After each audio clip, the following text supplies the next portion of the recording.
Best health packages up to 80% discount. Tirumala Diagnostics.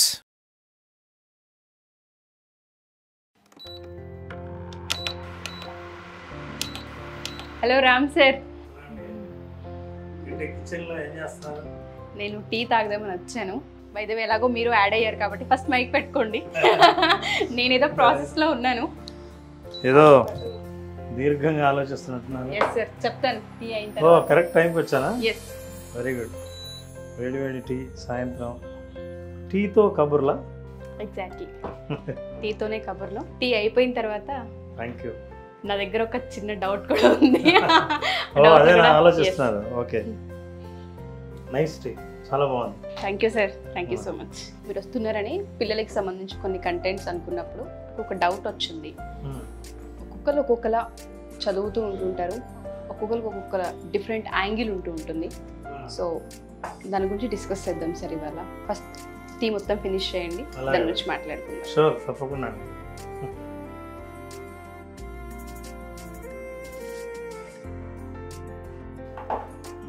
చెప్పండి sir, నాకు ఎందుకు అనిపించింది, ఇంట్లో ఏ ఇద్దరు పిల్లలు ఉన్నా పేరెంట్స్కి కూడా అది అర్థమవుతూ ఉంటుంటుంది.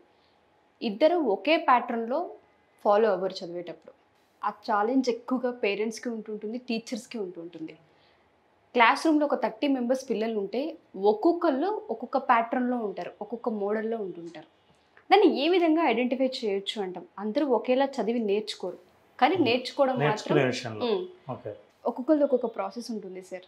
దాన్ని ఏ విధంగా మనం ఐడెంటిఫై చేయాలి అంటే ఎన్ని విధానాలు ఉంటాయి నేర్చుకోవడానికి? ఎందుకు అంటే అది తెలిసినప్పుడే పేరెంట్స్కి కానివ్వండి, పిల్లలకి కానివ్వండి, నేర్చుకునే ప్రాసెస్ ఏంటో అనేది అర్థమైనప్పుడు చదివించే ప్రాసెస్ ఒకటి, వాళ్ళకి అర్థమయ్యే చెప్పే ప్రాసెస్ ఒకటి చాలా ఈజీ అవుతుంటుంది. అది తెలియకే ఎవరి ప్యాటర్న్లో వాళ్ళు ఫాలో అవుతూ ఉంటుంటారు, చెప్పే ప్రయత్నం చేస్తూ ఉంటారు. నాకెందుకో ఇది ఎప్పటి నుంచో ఉన్న డౌట్. చాలా మంచి క్వశ్చన్ అండి. కానీ మీరు ఈ వాతావరణంలోకి తీసుకొచ్చి ఇక్కడ చాలా కొబ్బరికాయ, అరటిపళ్ళు, ద్రాక్ష రకాలు ఇవన్నీ పెట్టారు. ఎనీవే, మీరు అడిగిన ప్రశ్నకి నేను ఇక్కడ దొరికే వస్తువులతోనే సమాధానం చెప్తాను. చూద్దాం. ఇప్పుడు ద్రాక్ష రండి. ఉషా గారు, ద్రాక్ష పళ్ళు నా చేతిలో ఉన్నాయి, చాలా ఫ్రెష్గా ఉన్నాయి, తినాలనిపిస్తుంది. చాలా తీయగా ఉన్నాయి, చాలా తిరిగే ఉన్నాయి. మీరు ఇందాక క్వశ్చన్ అడిగారు. అవును, అదే అడగబోతుంది. నేను క్వశ్చన్ అడిగాను, మీరు మర్చిపోయారా అని అడగబోతున్నా. లేదు, నేను క్వశ్చన్ని ఈ ద్రాక్షని రెండు ఎంజాయ్ చేస్తున్నాను. మీ ప్రశ్నకు సమాధానం ఈ ద్రాక్ష. ఏంటంటే నేర్చుకునే విధానాల్లో మొదటి విధానం ద్రాక్షపల విధానం. అంటే సార్, ద్రాక్షపల విధానం అంటే ఈ పండు మనం తినాలంటే పెద్దగా ఏ ప్రయత్నం చేయక్కర్లేదు. ఇలా తుంచేయటం, నోట్లో పెట్టుకోవడం. అంటే కొన్ని కాన్సెప్ట్లు, కొన్ని విషయాలు, కొన్నిటిని మనం మాట్లాడేటప్పుడు లేదా టీచర్లు చెప్తున్నప్పుడు అర్థమయ్యే విధానం ఈ ద్రాక్ష పండులాగా చాలా సులభంగా అర్థమవుతుంది. అంటే ఈ పండు తినాలంటే నేను పెద్ద ప్రయత్నం చేయక్కర్లేదు, తీసి నోట్లో వేసుకుంటే చాలు. ఒక విషయాన్ని నేర్చుకోవాలంటే ద్రాక్షపల విధానం అనేది ఒక విధానం. ఓకే. సో ఈ ద్రాక్షపల విధానంతో స్టూడెంట్స్ చాలా కంఫర్టబుల్ ఫీల్ అవుతారు. పెద్దగా ప్రయత్నం చేయకుండా సహజంగానే ఆ కాన్సెప్ట్ని, ఆ విషయాన్ని అర్థం చేసుకుంటారు. సో ఇది ద్రాక్షపల విధానం. ఇప్పుడు నా చేతిలో అరటిపండు ఉంది. ఈ అరటిపండు విధానాన్ని కదలీపల విధానం అంటారు. ఏంటి సార్? కదలీఫలం అంటే అరటిపండు అని అర్థం. ఈ కదలీఫలం దీన్ని తినాలంటే మీరు ద్రాక్ష తిన్నట్టు ఇలాగే తినలేరు. అవును. దీనికి కొంచెం ప్రయత్నం చేయాలి. ఈ అరటిపండును ఇలా ఒలుచుకుంటే, ఇలా కొంత ప్రయత్నం చేస్తే తినాలనుకున్న ఫ్రూట్ కనిపించి పూర్తిగా తీసేసిన తర్వాత ఇప్పుడు మనం ఇది కూడా తీయగానే. థ్యాంక్స్ అండి, మంచి ప్రశ్న వేశారు. ఇటువంటి ప్రశ్న మీరే వంటింట్లో వేస్తుంటే బాగుంటుంది. ఈ కదలీపల విధానంలో కాస్త ప్రయత్నం చేస్తే ఎలా తినాలో మనకు తెలుసు కాబట్టి, పండు తినాలనుకుంటే తొక్కను తీసి మన పండు తింటాం. సో ఉషా గారు, అందుకే కదండి మనం ఎవరైనా బాగా అర్థమయ్యేటట్టు కాన్సెప్ట్ చెప్తే వాళ్ళను అరటిపండు ఒలిచి పెట్టినట్టు చెప్పాడు అని అంటారు. అందుకే అదే కదలీపల విధానం, అంటే కాస్త ప్రయత్నంతోనే అర్థమయ్యేటట్టు చెప్పాడు అని అర్థం. అట్లాగే కొన్ని కాన్సెప్ట్స్ నేర్చుకోవాలన్నా, కొంత ఎడ్యుకేషన్లో కొన్ని సబ్జెక్ట్స్లోంచి ఫార్ములాస్ అర్థం చేసుకోవాలనుకున్నా, ఏవైనా గుర్తుండాలని అనుకున్నా, మీరు ఏదైనా నేర్చుకోవాలంటే కొంత ప్రయత్నం చేయాలి. ఎట్లా అయితే ఈ అరటిపండును తీసి మరి మనం ఒలిచి తిన్నామో, ఆ కొంత ప్రయత్నం చేస్తే ఆ ప్రయత్నం ద్వారా వాళ్ళు నేర్చుకోవచ్చు. ఫలితం వస్తుంది. ఇది రెండో విధానం. ఏ ప్రయత్నం లేనిది ద్రాక్షఫల విధానం అయితే, కాస్త ప్రయత్నంతో మనం సాధించేది ఏదంటే కదలీఫల విధానం. ఇక కొబ్బరికాయ విధానం, ఇది నారికేళ విధానం. కొబ్బరికాయ ఇప్పటికే మీకు అర్థమై ఉంటుంది. లోపల కొబ్బరి నీళ్లు తాగాలన్నా, కొబ్బరి తినాలన్నా అంత సులభం కాదు. తినాలనుకుంటూనే తినలేను. ఏదైనా అర్థం చేసుకోవాలనుకుంటే ఒక సబ్జెక్టు కదలీ ఫలము ద్రాక్ష ఫలము తిన్నంత సులభంగా ఇది తినలేను. వాటిని ఎట్లా కాన్సెప్ట్స్ని ఈ రెండు విధానాల్లో అర్థం చేసుకున్నానో, ఇది అలా ఈ విధానంలో అర్థం చేసుకోవడం కష్టం. దీన్ని పగలగొట్టాలి. పగలగొట్టిన తర్వాత దాని నుంచి పగలగొడుతూనే మళ్ళీ వెంటనే రాదు. గట్టిగా పగలగొట్టాలి, శ్రమ పెట్టాలి, సమయం ఇవ్వాలి. వెంటనే కొబ్బరి తినడానికి లేదు. కొబ్బరిని వలవాలి, తీయాలి, బయట తీసి తినాలి. అంటే దీన్ని సాధించాలంటే కాస్త శ్రమ అవసరం. సో స్టూడెంట్స్ నేర్చుకునే పద్ధతుల్లో 3 విధానాలు: ద్రాక్షఫల విధానము, కదలీఫల విధానము, నారికేళ్ల విధానం. ఈ 3 విధానాల్లోనే మన చదువు ఉంటుంది. బా, అసలు wonderful sir, hats up to you. చాలా సందర్భాల్లో పిల్లలకి తెలీదు, పేరెంట్స్కి కూడా అర్థం కాదు.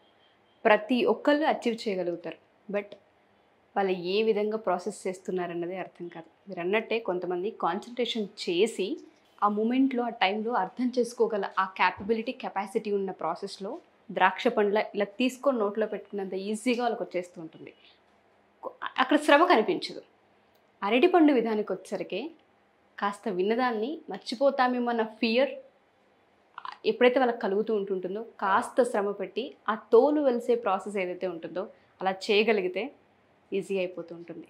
ఇంకా లాస్ట్ కేటగిరీ నారికేల విధానం. కష్టమైన ఫలితం చాలా ఎక్కువగా ఉంటుంది. నీళ్ళతో పాటు ముక్క కూడా మన చేతికి వస్తూ ఉంటుంది. ఎగ్జాక్ట్లీ, అసలు నేను ఎక్స్పెక్ట్ చేయలేదు.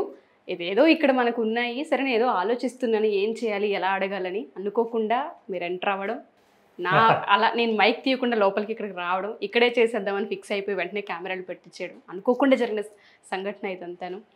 అసలు ఎలా సార్, ఎలా వచ్చింది థాట్?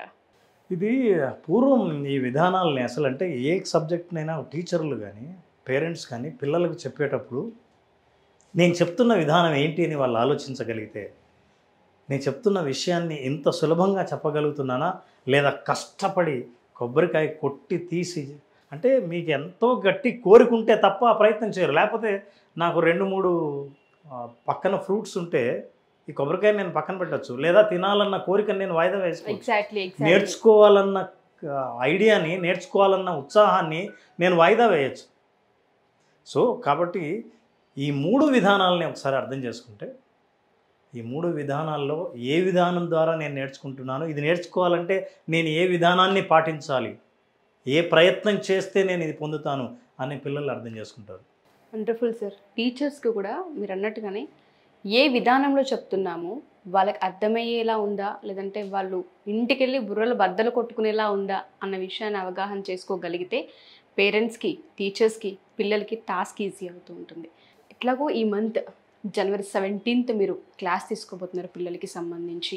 నేను ఎప్పుడూ అడిగేదే, పేరెంట్స్, టీచర్స్ పిల్లలతో పాటు అటెండ్ అయ్యే అవకాశం ఉంటుందా? ఇటువంటి టెక్నిక్స్, ఎందుకంటే సార్ ఒక పిల్లలకనే కాదు, అకాడమిక్స్లో పిల్లలతో పాటు టీచర్స్ కూడా ఉంటుంటారు కాబట్టి ప్రాసెస్ వాళ్ళకి తెలియాలి ఏ విధంగా చెప్తున్నాము అన్నది, అండ్ ఏ విధంగా ఇంట్లో చదువుతున్నారు, వీళ్ళు ఏ ప్రాసెస్లో ఉన్నారని పేరెంట్స్కి కూడా అర్థం అవ్వాలి.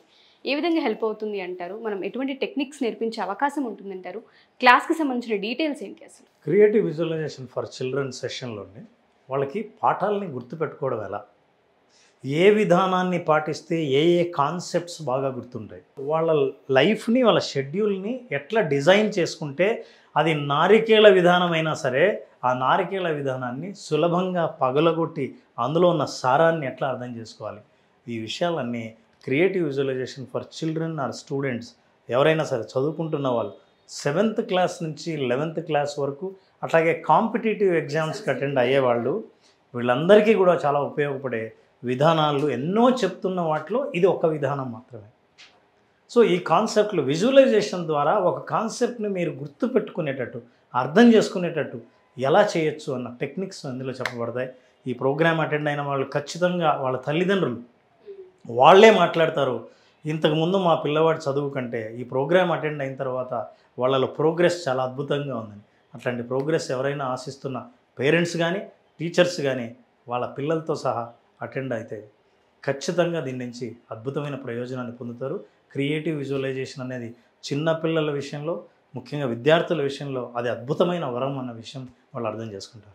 Thank you so much sir. పర్సనల్గా థ్యాంక్స్ చెప్తున్నాను. ఎందుకంటే ఇవాళ న్యూస్ పేపర్ కానీ టీవీ ఛానల్స్ కానీ ఓపెన్ చేసి చూస్తున్నాము అంటే 10 న్యూస్లలో 2 న్యూస్లు ఖచ్చితంగా పిల్లలకి సంబంధించి స్ట్రెస్ వల్ల చనిపోయారని, ఫియర్ వల్ల చనిపోయారని, చదువు రాక చనిపోయారని, అకాడమిక్స్లో పూర్ ఉన్నారని మనం ఖచ్చితంగా రోజుకొక న్యూస్ మనం వింటూనే ఉన్నాం. చిన్న విషయం కాదు సార్. ఆ న్యూస్కి ఒక కారణం చదువు అవ్వటం ఇంకా దురదృష్టం. అదే చెప్పబోతున్నాను. చాలామందికి వీటికి సొల్యూషన్ ఉంటుందని కూడా తెలియక సూసైడ్స్ చేసుకుంటూ ఉన్నారు. Thanks a lot sir. Children విజువలైజేషన్కి టైంని కేటాయించి నాకు తెలుసు వాళ్ళ భాషలోకి దిగి వాళ్ళకి అర్థమయ్యే దాంట్లోకి మీరు వెళ్ళి టాయ్స్తోనను లేదంటే ఎన్ని రకాలుగా ప్రయత్నాలు చేయాలి అన్ని రకాలుగా మీరు ప్రయత్నాలు చేస్తున్నారు. అది దగ్గరుండి చూస్తున్న ఎక్స్పీరియన్సెస్ నా ఒక్కదానికి తెలిసి ఏ విధంగా ఉంటుంది అనేది క్లాస్కి సంబంధించి అటెండ్ అయ్యే ప్రతి ఒక్కరికి బెనిఫిట్ ఉంటుందని కోరుకుంటున్నాను. Thank you Ram sir. Thank you so much. So ఎవరైనా సరే ఎస్పెషల్లీ Jan 17th క్లాస్ తీసుకోబోతున్నారు. దయచేసి స్టూడెంట్స్, టీచర్స్, పేరెంట్స్ ఎవరి ఎపిసోడ్ చూసినా ప్రతి ఒక్కరికి షేర్ చేయండి. మీ ఇంట్లో కనుక కాంపిటేటివ్ ఎగ్జామ్స్కి ఎవరైతే ప్రిపేర్ అవుతున్నారో 7th క్లాస్ నుంచి 11th క్లాస్ పిల్లలు ఎవరైతే ఉన్నారో ఎగ్జామ్స్లో ఫియర్ ఉంది, అకాడమిక్స్లో పూర్ ఉన్నారు, రాణించలేకపోతున్నారు, మా పిల్లలకి స్ట్రెస్ ఎక్కువ ఉంది, యాంగ్జైటీ ఎక్కువ ఉంది, డిప్రెషన్లోకి వెళ్ళిపోతున్నారని ఎవరైతే అనుకుంటూ ఉంటారో వాళ్ళందరికీ ఈ Jan 17th ఒక మంచి ఆపర్చునిటీ అనే చెప్తున్నాను. సో దయచేసి పర్సనల్గా తీసుకొని ఒక క్లాస్కి అటెండ్ అయితే మీరే ఎక్స్పీరియన్స్ చేస్తారు క్లాస్ ఏ విధంగా ఉండబోతుంది అనేది. దాంతోపాటు ఎవరైనా పర్సనల్గా రామ్ సార్ అపాయింట్మెంట్ కనుక కావాలి అనుకున్నా లేదా మీ స్కూల్స్కి కాలేజెస్కి రామ్ సార్ని ఇన్వైట్ చేయాలనుకున్నా ఖచ్చితంగా టైం ఇవ్వడం జరుగుతూ ఉంటుంది. దానికి సంబంధించిన డేట్స్ గురించి ఎంక్వైరీ చేయాలి అనుకున్నా కింద స్క్రోల్ అవుతున్న కాంటాక్ట్ నెంబర్ని కాంటాక్ట్ చేస్తే రామ్ సార్ టీం మీకు పూర్తి వివరాలు అందిస్తారు. Thank you.